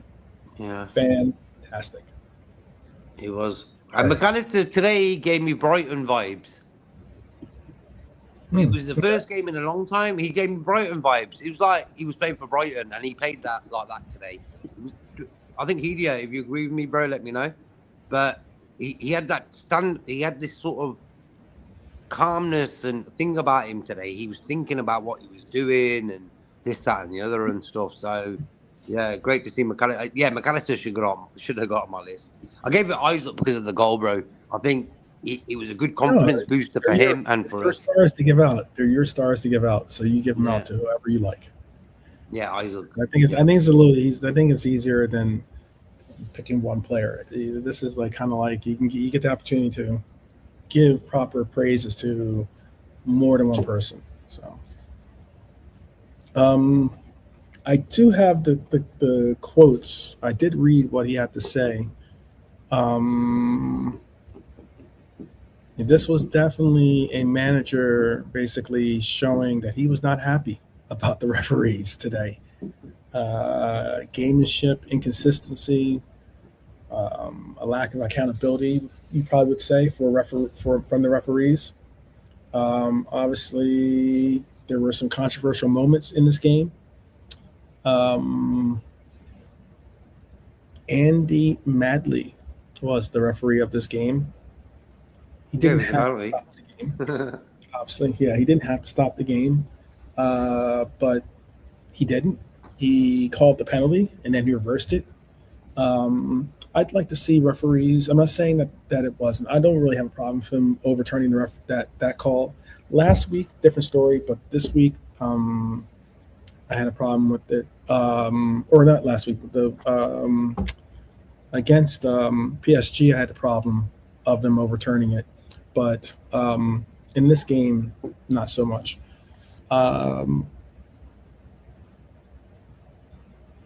This is what Oliver Glasner came out and said it would be dangerous for football if referees stopped play every time a goalkeeper went down. I don't think that's true. Feelings that you're saying that now because you're protecting your players' actions. If Henderson had gone down in goal, you would have been screaming bloody murder. Yeah, why don't you get the ball out? Yeah, you could tell he's on the floor. Exactly. I think sometimes you could tell when it's serious. They sort of put the hand up and scream, and the other players get, "Oh, something's bad happening here." Okay, look, bro, let's reverse the situation. We scored, okay? That Henderson went down. Mm-hmm. Would you accept the goal, or do you think we should have done the right thing and just stopped the game and get the ball out? There you go. Answer that, and then we carry on. So for me, look, Woodman was having a great game. He wanted to stay on the pitch, of course. He wants to keep a clean sheet, you know what I mean, bro? So he wouldn't have just made that much noise if it was bullshit, you know? You could tell it was serious. Like, we've seen that little knee thing. His knee got stuck in the air, jumping in the air. It looked like he got stuck. It looked like he got his cleat stuck in the turf, and his knee kind of went a different way. And I mean, like, someone could be like, "Oh, well, he played on." I'm like, "Yeah, because you have adrenaline pumping through you." Yeah.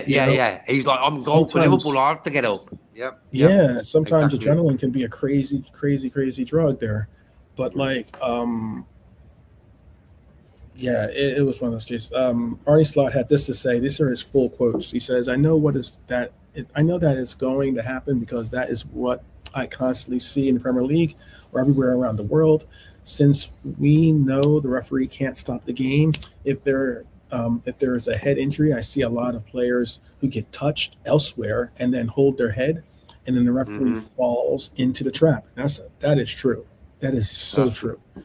It has not been a tactic used to make a save and fall on the floor. I see a difficult situation, but the situation wasn't. I see a difficult situation, but this situation wasn't difficult. I don't know what that means, but the ball fell 30 to 40 yards away from the goal. That's the truth. It wasn't in the box. It wasn't like they were pushing for an attack. Nunez saw the goalkeeper go down. He saw that the goalkeeper couldn't get back up because of the injury. And rather than play the ball out, Munoz said, I'm going to go for a cheeky little goal here. And he goes on to say, this is not a smart tactic from a goalkeeper to go down if you don't have an injury, is it? He says, and the player that took the shot might say he was not aware the goalkeeper was on the floor. He was. But if one of my players tries to take a shot like that, if he thinks there is a goalkeeper in the goal, I would ask him, that's not the smartest ball to play. Like, you're not taking that shot if you don't think that the goalkeeper's down. You know what I mean? Like, that's why you're lying, dude. Munoz, hasn't just own up to it. You saw the opportunity and you took it. You don't do some looping shot like that into the goal from 40 yards out from the right side of the pitch and say, I thought there was a goalkeeper there. Like, that's not true. But let me just finish. But for me, bro, I blame our own players. We allow that to happen. Yeah, let me just finish the quote, then I'll let you chime in. I won't speak anymore. But he says, and the player that took the shot might say he was not aware of the goalkeeper was on the floor, but if one of my players tries to take a shot like that, if he thinks there is a goalkeeper in the goal, I would ask him, that is not the smartest ball to play. I do agree with he, meaning Glasner, is I do agree what he is saying, meaning Glasner. So from now on, if a goalkeeper is on the floor and the referee stops the game, I am 100% sure that there will be teams in the future who use that tactic. The amount of times that players were pretending they were injured and referees buy into this, it has become a tactic in football. The amount of times the referee stops the play, you can probably feel my big frustration about this. And that was his quote. He was obviously pretty pissed off about it. Obviously pretty pissed off. What do you want to say? Go ahead. But for me, though, it's the responsibility of our players to play to the whistle. There's a saying, play to the whistle, play to the whistle. Our coach used to always say that. And we didn't do that. We thought, look, Woodman's on the floor, maybe screaming a little bit. We were putting our hands in the air. You know, we were like putting our hands in the air and not really concentrating on the ball. They're down 2-0. So they're going to do any sort of messy things like that. They're going to do it, bro. They're going to take it. They're going to do that, bro. I wouldn't like it if we did it, but hey, we probably say their goalkeeper's flagging. They're 2-0 up, you know? So it works both ways. But I think it was our responsibility to handle that situation. We could have just maybe, Kanate should have just dropped onto the line, got his chest ready to test the ball or whatever. Could have headed that out because the way the guy shot, Kanate could have headed that out. So it was our fault as well. We didn't really take care of that situation. Okay. All right. I guess, it's weird. Liverpool feel like it seems like you gotta play dirty. you gotta do the dark arts. Yep. Look, I think we're too nice anyway. We're too nice. I do think we're too nice. I agree with that. I think we're too nice on the team. I think we're too nice of a team.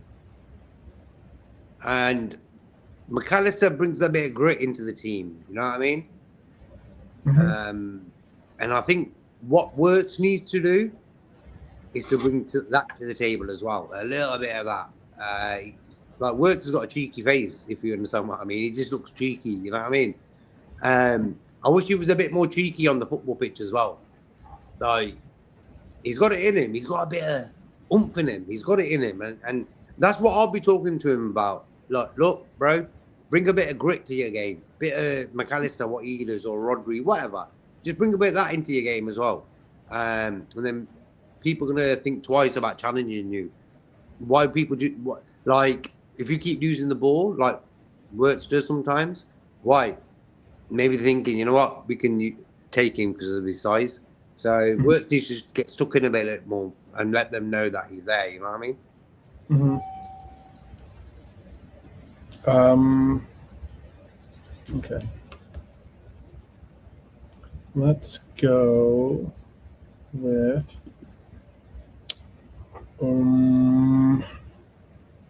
let's see. She don't have anything else for us tonight. United next Sunday. Yeah, that's what actually that is what I wanted to talk about, was just basically what does the future hold for us? Like what do you think we need to do for this for our team? Look, bro, I said yesterday that I want third spot. Okay, we're not going to catch Arsenal or United City. So for me, let's get that third spot. Okay, we've caught Villa today, so that was a good thing before pre-kickoff. Fulham already beat Villa 1-0, sorted. Next is United. Brentford need to go there and get a result. Brentford, Kelleher's there, Henderson, they know the score. Hence why I'm sort of confident that they might pull a result there. So that would be cool. That would be cool. And that's sort of doing what I expected us to do, or want us to do. You know, that we've got to reach third. We can't finish below that. Come on, man. You know, we've been poor this season, but still, if we finish third, I'm not saying I'm happy, but considering what we were a few weeks ago or whatever, third is looking all right now. You know. Even the spreadsheet show, that was what it was all about. The title of the show was Third Place or Bust, basically. Like, I think that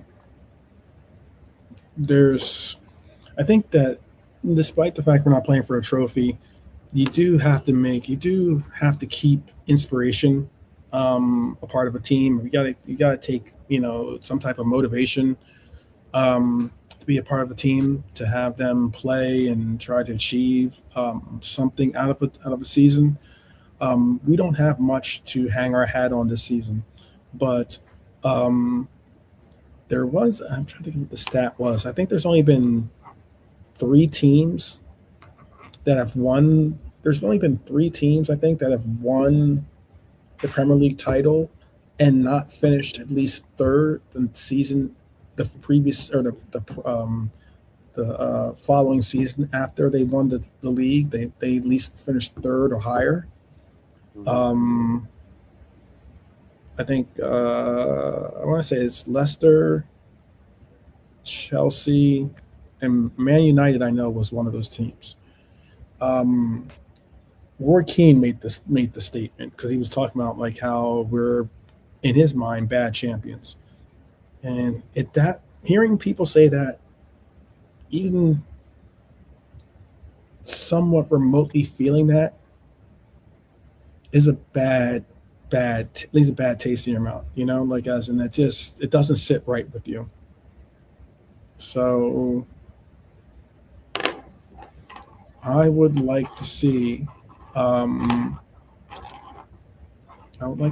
something happen with this team. That is third place. I don't want to see us. Our goal should be do not finish lower than Manchester United. We have the opportunity to go at least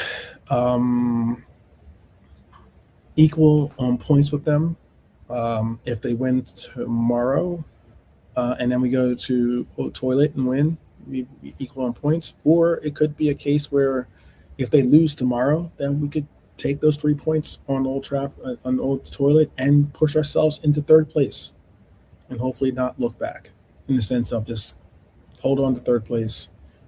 There's no prize for third place, but it would. I don't want to see Manchester United get third place this season. Their team is not worthy of a third place finish. Like, it's incredible how they've been taking the sheer fact of their recent success and their third place standings, and trying to caveat that into them seeing as if they have had a good season. season where they didn't have This is the third year they haven't had Champions League football. A season where they got knocked out of the FA Cup, knocked out of the League Cup. They got who was the Grimsby? What was the team they got knocked out by? Grimsby, I think, or something like that. Yeah, I think it was Grimsby. Yeah. And it's like, but yet they can still look at us and be like, "Oh, we've got a better season." No, let's humble these fools. Let's humble these Red Devils, because some might say that Liverpool fans can be tough. I don't think we're that tough to deal with when we're the on top of the world. But you give Manchester United even a peak. Oh my gosh, it is unbearable to listen to some of those guys go on and on. You would think Fergie's back coaching their team. So, what is it did you say what it is that you wanted to see us do in this upcoming game?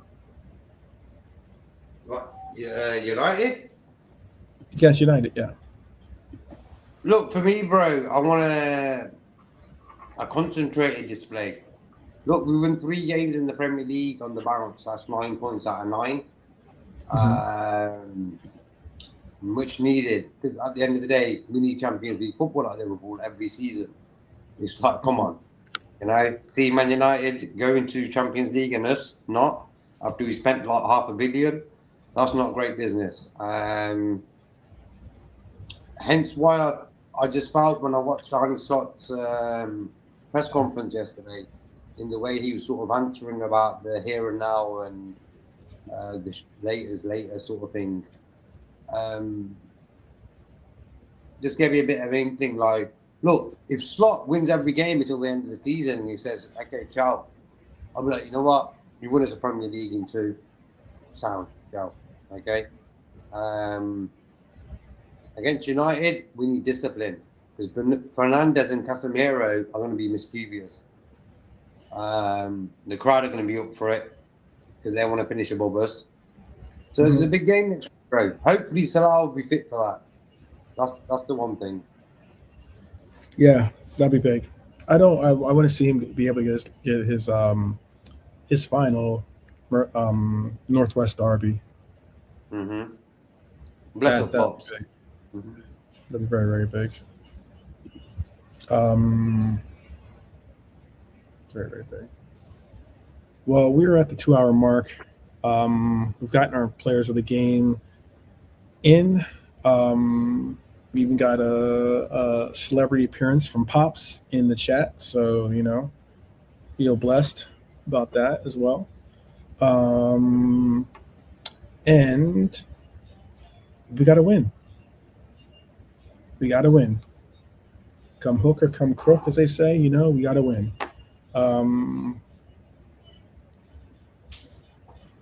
We are not playing for much in the sense of any type of silverware, but we are playing for pride.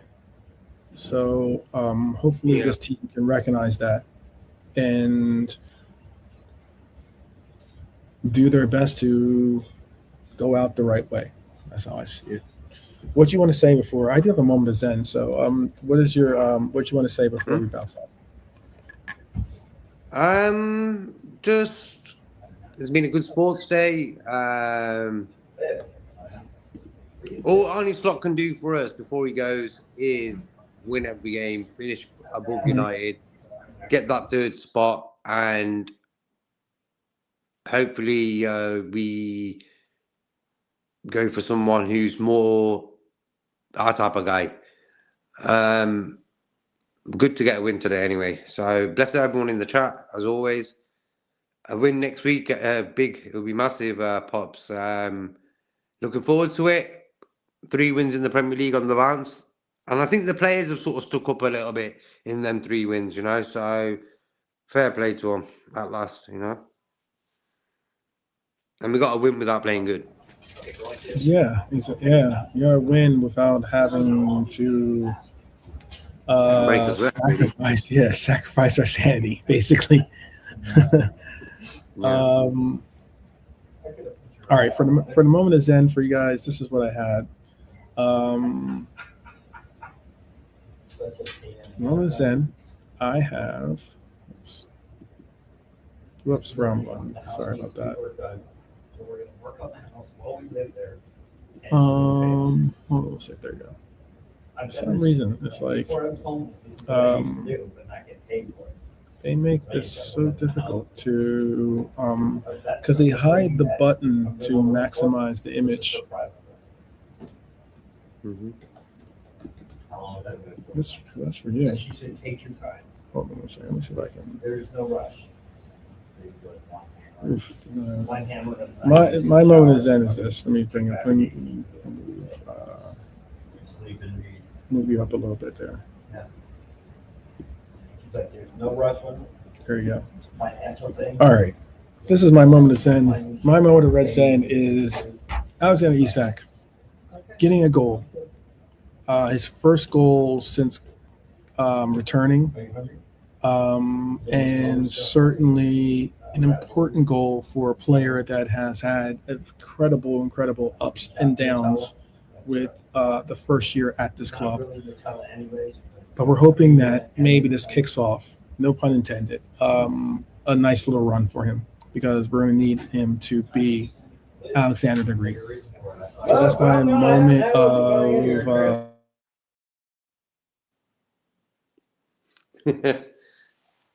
Yeah.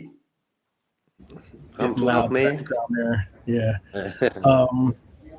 That's my moment of red Zen for you guys. Until tomorrow, take care of yourselves and be sure to take care of your loved ones in your life. I didn't get that exactly like Jerry Springer says it, but I was waiting for it, bro.